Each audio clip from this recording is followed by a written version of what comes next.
Halo teman-teman, perkenalkan nama aku Epan, nih samping aku ini istriku ya. Namanya Ira Meta Noya Bangun, dipanggil aja Meta. Dia punya cerita, katanya waktu masa-masa kecilnya di Pangandaran itu banyak cerita yang mau diungkapin sama dia. Jadi langsung aja kita dengar ceritanya. Coba kamu ceritakan mah waktu kamu di Pangandaran waktu itu, kisah kamu bagaimana? Kisahnya 2006 itu aku masih SD, antara mau masuk SMP sih sebenarnya. Tsunami Pangandaran itu tanggal 17 Juli 2006. Jadi kisahnya tuh awalnya nggak ngerasa ada yang aneh. Pulang Waktu sekolah. itu kan tinggal sama siapa? Waktu itu tinggal sama nenek di sana. Karena dari kecil atau dari lahir mungkin ya, sama orang tuh langsung dititipin di nenek gitu, atau diambil sama nenek. Jadi ikut sama nenek. Berarti nggak sama orang tua ya? Enggak. Terus waktu kejadian katanya tsunami itu bagaimana? Kamu ada keadaan di situ? Bagaimana? Iya, pas pula di situ. Jadi itu pengalaman lumayan pahit di Pangandaran. Bencana tsunami. Waktu awalnya kayak gini. Waktu awalnya itu hari Selasa gitu, entah hari Senin. Jadi baru kelas 6 SD gitu, umur masih 12 tahun, mau masuk SMP. Jadi lagi acara MOS gitu. Ya, acara MOS ya. Acara MOS mau masuk SMP. Pulang sekolah masih pakai seragam SD, jam 1 siang. Jam 1 pulang sekolah langsung ke rumah. Mandi karena udah kebiasaan pulang sekolah mandi. Nah, pas mandi itu ada gempa tapi kecil, nggak besar kali. Oh, nggak kenceng? Enggak, gempanya cuman kecil banget lah, 2 skala liter lah. Nggak terasa? Iya, terasa cuman nggak begitu kenceng gitu, jadi cuman goyang aja. Ini lagi mandi, kepleset karena suka main, namanya anak-anak kalau mandi tuh suka main air sama main sabun di kamar mandi. Nah, lagi nyikat-nyikat kamar mandi sambil mandi, kepleset. Nah, itu nggak ada pikiran mau ada apa-apa gitu, apalagi gempa biasa gitu. Udah gitu siap mandi, dari rumah tuh pergi, rencana mau main, tapi sebelum main ke tempat kafe nenek. Jadi rumah sama kafe tuh jarak, ada perbedaan jarak kayak 100 meter gitu. Nah, dari rumah ke kafe, tujuannya ke kafe tuh buat jumpa nenek, minta uang. Karena besoknya kan ada acara MOS lagi.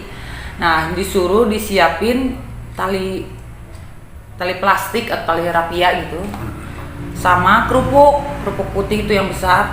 Nah, suruh bawa itu besok sekolah. Jadi aku ke kafe dulu minta uang ke nenek. Nah, udah pas minta uang, biasalah sama anak-anak ya, minta uang pasti lebih, sekalian uang jajan karena mau langsung main. Dikasih waktu dulu tuh dikasih goceng 5.000, itu udah gede banget zaman dulu 2006. Nah, kebetulan posisi main tuh di belakang kafe, ada villa. Kalau boleh tahu kan nama kafenya apa? Kafe Asgar. Kafe Asgar. Itu Namanya. punya nenek asli ya? Iya, karena kenapa dinamainnya Asgar? Karena kan kami posisinya pindahan dari Garut. Gitu, dari Garut. Jadi aku dari lahir itu sama nenek itu tinggal di Garut.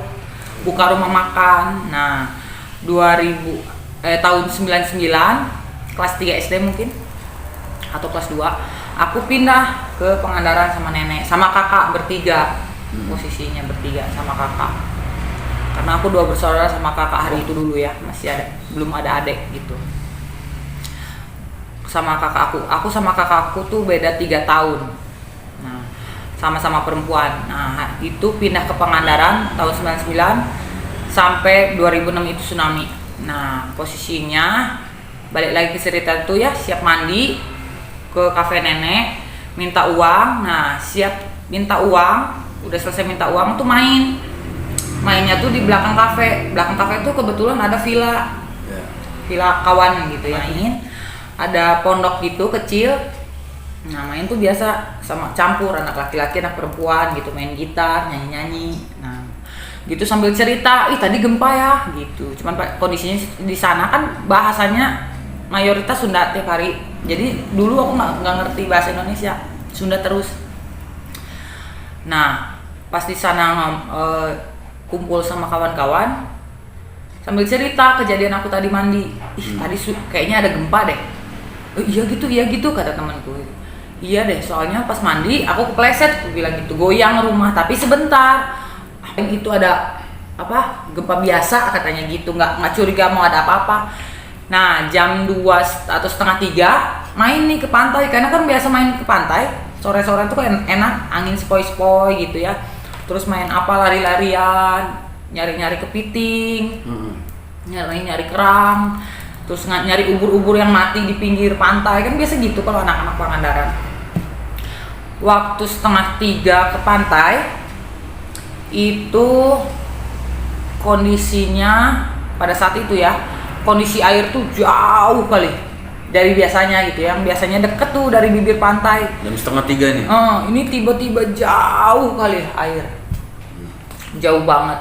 Nah ikan banyak, ikan tuh biasanya kita kalau harus nangkep ikan tuh harus pakai jaring. Ini enggak, udah bergeletak semua di pinggir pasir gitu.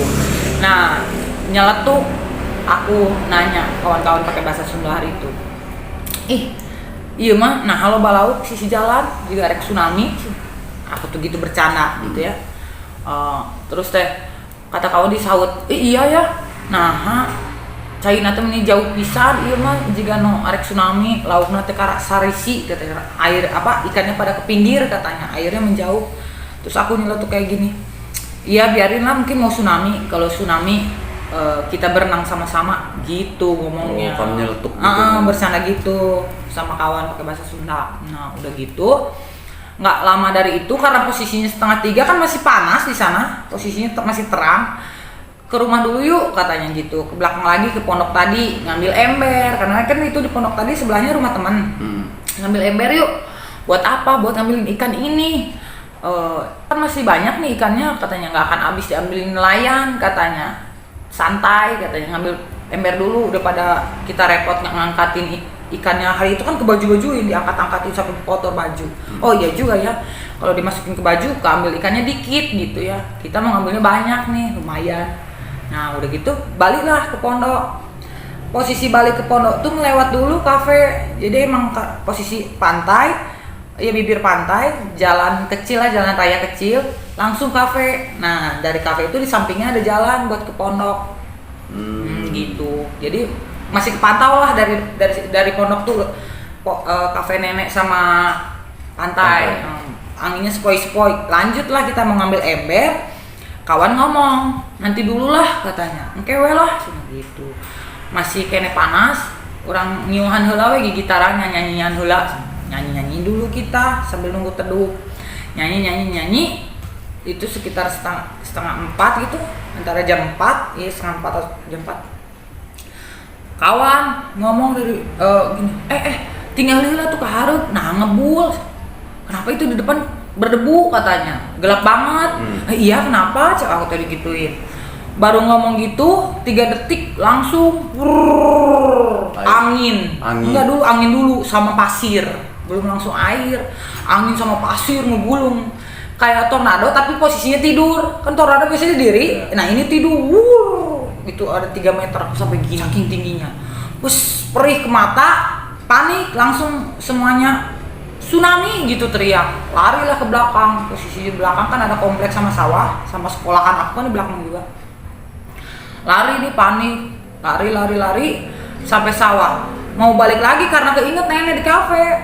Iya kan, nenekku di kafe, balik lagi. Set, pas mau balik air. Di belakang. Katanya sih 7 meter ya, tapi nggak tahu berapa meter, cuma tinggi banget aku sampai gitu. Masih kecil. Jadi belum ada keberanian, yang tadinya mau balik lagi jemput nenek, keburu takut, jadi pulang aja udah. Pergi lagi maksudnya gitu ke sawah, lari gitu kenceng, karena sambil nangis tapi nenek gitu. Mama manggilnya dulu, bukan nenek, karena kebiasaan dari kecil diasuh sama nenek, jadi manggilnya mama gitu. Mama sambil nangis. Nggak, tanpa disadarin itu lari sampai gunung. Selama 15 menit itu udah sampai gunung, aku juga kaget. Nah pas udah sampai gunung, ikut sama warga yang lain kan lari-lari, nggak pada kenal nih. Pas lari-lari udah sampai atas 15 menit, nengok ke bawah air masih muter, masih ngegulung, ngeberantakin semua gedung, rumah-rumah pokoknya kayak gitu. Nah, pas mau turun, mungkin karena waktu larinya kayak orang gila, nggak sadar. Pas turun ternyata lama, aku tuh 2 hari. Jadi di situ tuh aku mikir, oh berarti waktu aku lari kacau kali gitu. Sampai nggak sadar, ini tuh kita udah lari jauh banget gitu. Pulang tuh sampai 2 hari ke bawah gitu. Gitu. Jadi proses pencariannya kayak gini. Pas tsunami kebetulan nenek di kafe, kakak main, pulang sekolah dia main. Oh berarti nggak bareng kakak? Enggak, nah kakak aku tuh main. Jadi kita tuh di Pangandaran, tapi tinggal di desa Pamugaran namanya. Desa Pamugaran ada di situ, titik akhir Pangandaran mungkin ya. Di situ tuh ada simpang bunderan. Nah kebetulan sebelum bunderan itu rumah nenekku tuh ada sanggar, pas sebelah sanggar kesenian. Dulu sanggar kesenian itu tuh tempat syutingnya Wiro Sableng 212, Huta dari Gua Hantu. Nah itu syutingnya itu banyak pokoknya tempat syuting. Nah itu sanggar, sebelahnya baru kafe nenekku. Nah udah gitu kalau kakak mainnya di sana di ujung yang bunderan itu, bunderan Pamugaran. Karena di sana ada rumah bibi kan, saudari juga ada di situ, cuma satu bibi aja udah nikah, udah punya anak di situ. Nah jadi pas posisi tsunami aku nggak kena air sedikit pun, nggak kena air. Kalau kakak aku dengar ceritanya dia di ujung bunderan itu kena air katanya sampai ke bawah hanyut. Tapi selamat kan? Selamat. Nah jadi dari bencana Pangandaran itu yang selamat cuma aku sama kakakku, kalau nenek meninggal gitu. Nah cerita dari kakakku, dia kan aku nanya nih gimana waktu tsunami, aku bilang ya iya katanya kakak lagi main di sana deket rumah bibi, katanya lagi main karet gitu, lagi loncat tinggi, tiba-tiba ada air katanya, terus ke bawah keseret itu airnya sampai ke tanjakan, kan jalan raya kan ada tanjakannya tapi agak naik gitu. Ada jembatannya tapi agak naik posisinya. Nah sampai jembatan itu dia agak napak. Tadi kan waktu gulung air nggak napak kakinya. Nah pas tanjakan itu napak kakinya. Pas napak kebetulan ada pohon pisang yang udah tumbang lewat. Itu kan terapung di air. Nah dia meluk itu sampai ke gulung-gulung, sampai dipeluk tuh digulung-gulung. Jadi bersyukurnya di tsunami itu tuh nggak ada cacat sama sekali. Jadi kakakku tuh nggak ada cacat, nggak ada goresan apa-apa gitu. Cuman ya imbasnya nenek meninggal gitu, karena mungkin posisinya juga lagi sakit, terus udah tua juga mungkin ya. Nah kalau aku nggak kena air sedikit pun. Jadi pas turun tuh 2 hari, kan naik 15 menit, turun 2 hari. Nah pas turun tuh banyak banget kejadiannya kayak gini. Hari pertama turun itu kan hutan semua, ternyata gunung yang aku naikin tuh hutan, banyak rusa, ada hewan-hewan kayak apa sih, kanguru, ular gitu ya, terus ada kelinci liar lah pokoknya. Serem pokoknya. Untung tuh sama-sama warga yang lain juga yang ikut lari, walaupun kira-kira kalian itu waktu di gunung itu berapa orang? Ada sekitar 20 orangan lah, nggak ramai banget karena yang lari pun nggak semuanya mampu sampai atas kan. Cuman kebetulan ikut-ikut gitu, pas lari ikut yang lari karena semua panik, jadi ke bawah panik. Padahal nggak usah lari sejauh itu, tapi udah keburu panik jadi larinya sejauh itu sampai 2 hari turun. Nah pas hari pertama turun gitu takut gitu ya, dari pagi-pagi nih turun kan, kejadiannya sore. Jadi pas udah naik gunung tuh tidur di hutan, jatuh di bawah pohon aja tidur. Tapi kalian barengan terus kan yang 20 orang itu? Barengan. Udah gitu inisiatif lah warga.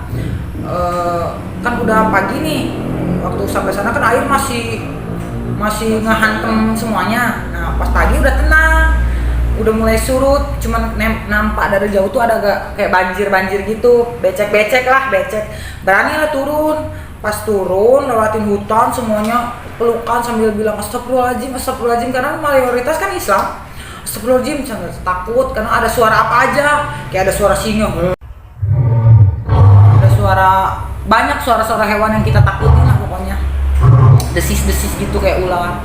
Turun aja hari pertama turun kita singgah di posyandu itu pun posyandu yang terbengkalai.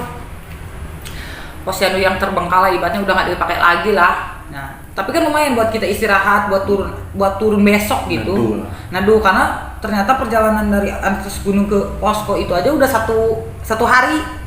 Maghrib lah, sampai maghrib katanya Pak Mali kalau dilanjutin takut ada apa-apa. Kalau orang Sunda Pangandaran kayak gitu ya, masih bau-bau mistis.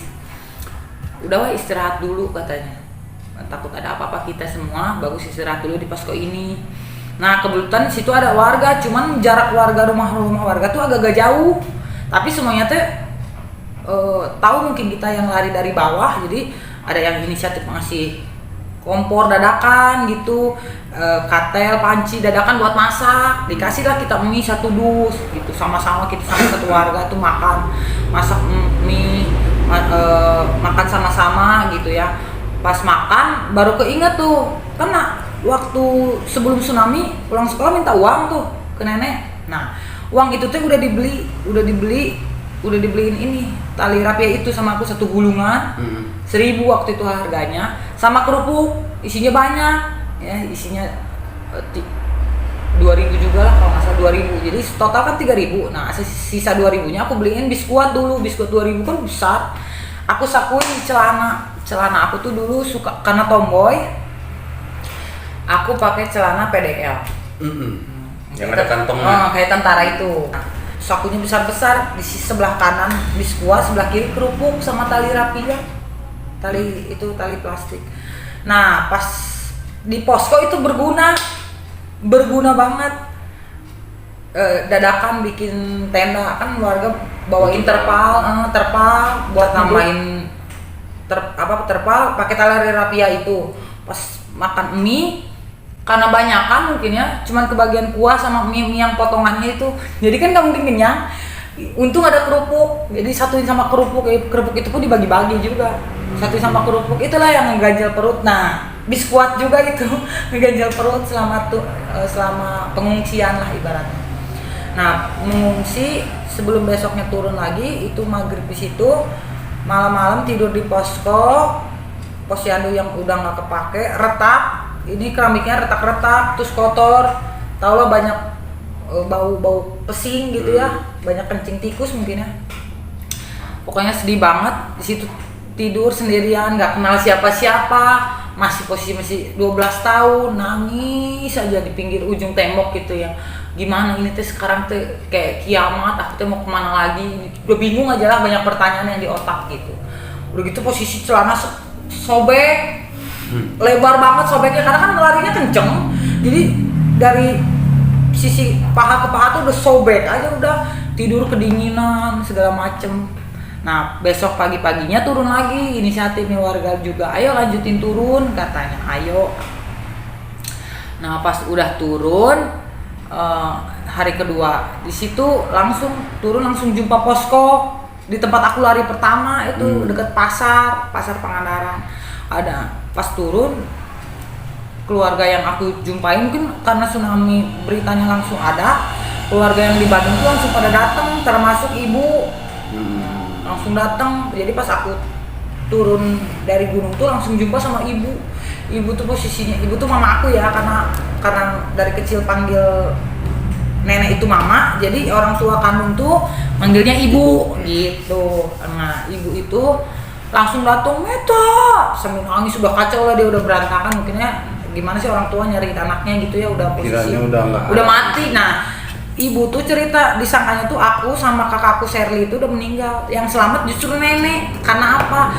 Karena dia di masa tuanya tuh sebenarnya nggak tua kali sih, 54 tahun, dia tuh sehat, terus aktif olahraga bulu tangkis 3 kali dalam seminggu tuh aku yang nganterin bulu tangkis. Udah gitu udah jago renang. Nah jadi pikiran ibu tuh, mamanya nggak kenapa-napa, sehat lah ibaratnya. Kalau boleh tahu nama nenek kamu siapa? Abel si Tepu, orang Karo. Kalau dipanggil di sana Tante Asgar.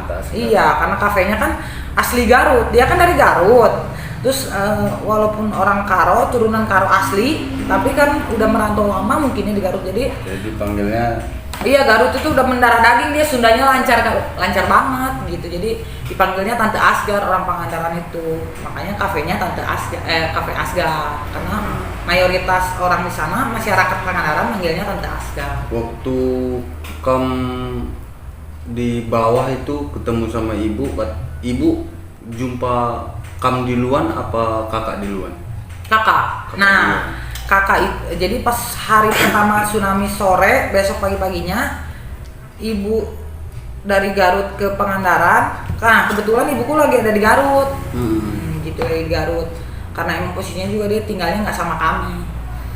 Lagi di Garut, nengok berita katanya, langsung balik lagi Pangandaran. Pangandaran.